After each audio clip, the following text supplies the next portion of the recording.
కొత్తగా ఎమ్మెల్సీ అయిన నాగబాబు కంటున్న కలలన్నీ కలలే అవుతాయన్నారు మాజీ మంత్రి అంబటి రాంబాబు. ఎన్నికల్లో అవసరం తీరాక టీడీపీ నేత వర్మను తరిమేశారని దుయ్యబట్టారు. అధికారం కోసం పార్టీ మారిన బాలినేని, వైఎస్ జగన్ ఫోటోతో గెలిచిన బాలశౌరి చరిత్ర ఏంటో ప్రజలకు తెలుసన్నారు అంబటి. తెలియగలుగుతానండి పవన్ కళ్యాణ్ గారు. ఏమండో నాగబాబు గారు, మిమ్మల్ని కూడా అడుగుతున్నా. అప్పుడేమో ఆయన సీట్లు త్యాగం చేసినందుకు నువ్వే మమ్మల్ని గెలిపించాలని ఎన్నికలకు ముందు నాటకం ఆడారు. ఎన్నికలు అయిపోయింది, వర్మ నీ కర్మ పావాయా ఏదే అనేటువంటి మాటలు మాట్లాడుతున్నారే. ఇదే కదా రేవు దాటిన తర్వాత తెప్ప తగలేటువంటి. కొద్ది గౌరవించడాయా బాబు. వర్మ మీకే చేశాడు కదా, మాకేం చేయలేదుగా. మిమ్మల్ని కాదని చంద్రబాబు ఏమి వర్మకి పదవిస్తాడని నేను అనుకోవడంలా. వర్మ ఎడారే, దానిలో ఏమి సందేహం లేదు. మేమే 30 సంవత్సరాలు ఉంటాం, మేమే 20 సంవత్సరాలు ఉంటాం అనేటువంటి కలలు నాగబాబు గారు అంటున్నారు. ఆ కలలన్నీ కూడా కలలవుతాయి. నువ్వు, మీ అన్న, మీ తమ్ముడు ముగ్గురు రాజకీయాల్లోకి వచ్చారు. మీ అన్న అట్ట చేసి కాంగ్రెస్ చేరి కేంద్ర మంత్రి అయ్యాడు. మీ తమ్ముడు పవన్ కళ్యాణ్ గారు 16 సంవత్సరాలు అయింది శాసనసభకు రావడానికి, టైం పట్టింది. అది కూడా ఏంటి, చంద్రబాబు నాయుడు గారు సంకెక్కితే అయ్యారు మీరు. ఆ తర్వాత మీకు ఒక ఎమ్మెల్సీ వచ్చింది.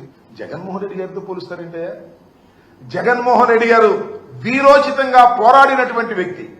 జగన్మోహన్ రెడ్డి గారు ఢిల్లీ కోటని పగలగొట్టినటువంటి వ్యక్తి. పార్టీ పెట్టిన 10 సంవత్సరాలకే ముఖ్యమంత్రిగా అయి ఈ రాష్ట్రాన్ని 5 సంవత్సరాలు పరిపాలించినటువంటి వ్యక్తి. ఓటమి ఎరుగని ధీరులని మనం చేస్తున్నాం. వాళ్ళతో పోల్చుకుంటారండి మీరు, నాకు అర్థం కాల. బాలినేని శ్రీనివాసరెడ్డి గారు వాడు అంటాడైనా, నా ఆస్తులన్నీ కూడా నాశనం చేసుకున్నాను, బోలెడు డబ్బులు తగలేసుకున్నాను, నా దగ్గర నుంచి జగన్మోహన్ రెడ్డి గారు దోపిడీ చేసి ఆస్తులు లాక్కున్నాడు అనేటువంటి మాట మాట్లాడుతున్నారు. సిగ్గేలా లేదమ్మా. ఎక్కడ పోగొట్టుకున్నావు నీ ఆస్తులు? ఎక్కడ పోగొట్టుకున్నావు అక్కడ ఎదుక్కో, ఇక్కడ కాదు. ఎక్కడో పోగొట్టుకుంటావు నువ్వు, అక్కడ ఎదుక్కోవాలి. చాలా మంది చెప్తా ఉన్నారు ఎక్కడెక్కడ పోగొట్టుకున్నావో. అక్కడికి ఎదుక్కోవాల్సింది పోయి ఇవాళ పిఠాపురం సాక్షిగా నేను అన్ని నిజాలు చెప్తాను అని జగన్మోహన్ రెడ్డి గారి మీద అవాకులు చవాకులు పేలుతున్నారే, గుర్తుపెట్టుకోండి. దానివల్ల మీకేదో పెరుగుతుంది అనుకోకండి. దానివల్ల మీ క్యారెక్టర్ డౌన్ అవుతుంది. మీరే కాదు, సాయిరెడ్డి గారితో కూడా చెప్తున్నా. సాయిరెడ్డి గారు, శ్రీనివాసరెడ్డి గారు, మీ ఇద్దరికీ అన్యాయం జరిగింది వైఎస్ఆర్ కాంగ్రెస్ పార్టీలో. అంటే ఇంకేం చెప్పాలి, నాకు అర్థం కాల. మీరేగా మొత్తం అంతా ఏలింది. రాజశేఖర రెడ్డి గారి దయా దాక్షిణ్యాల వల్ల పార్లమెంటు సభ్యుడైనటువంటి వ్యక్తి, జగన్మోహన్ రెడ్డి గారి దయా దాక్షిణ్యాల వల్ల పార్లమెంటు సభ్యుడైనటువంటి వ్యక్తి. ఆయన మాట్లాడతాడు, పులివెందులకు ఎక్కువ కడపకు తక్కువ అండి జగన్మోహన్ రెడ్డి గారు. ఆయన బొమ్మ పెట్టుకుని గెలిచినటువంటి నువ్వు ఇవాళ దరువు కొట్టే కార్యక్రమం చేస్తా ఉన్నావు. గుర్తుపెట్టుకో, నీ జీవితం మొత్తం అందరికీ తెలుసు.